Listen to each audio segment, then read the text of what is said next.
With 1.5 million residents and even more commuters, it really is true that if you can make it here, you can make it anywhere, especially when it comes to food.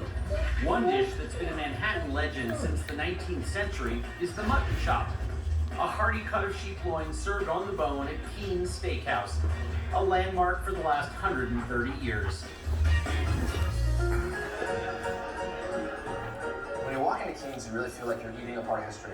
You feel like you swept back up in the late 1800s. The Chop House was founded in 1885 by Albert Keene, a theater producer, in what was then the thriving Herald Square Theater District. Keen's became a popular hangout for actors, producers, and playwrights. And they also decided to start a pipe club.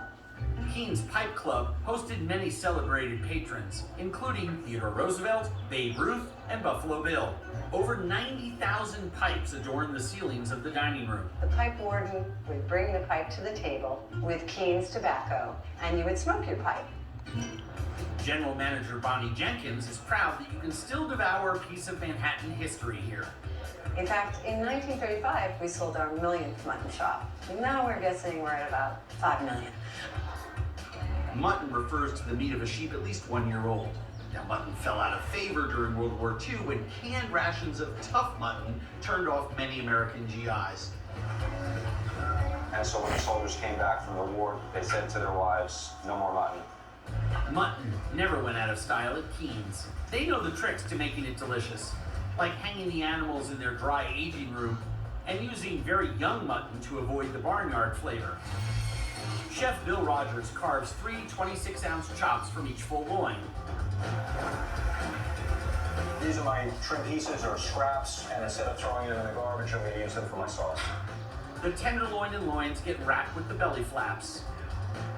This is essentially bacon, and we serve it with a dish, and it cooks up nice and crispy.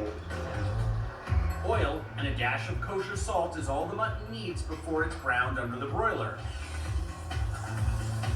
It roasts for another 25 to 30 minutes before it rests.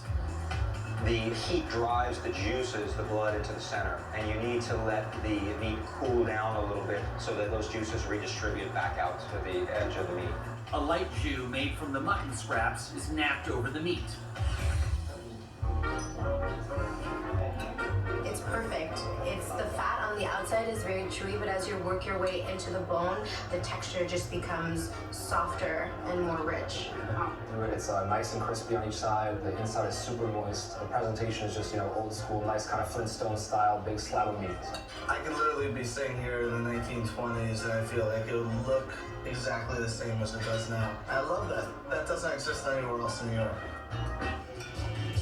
Manhattan's tasty traditions remain alive despite constant change, like this quintessential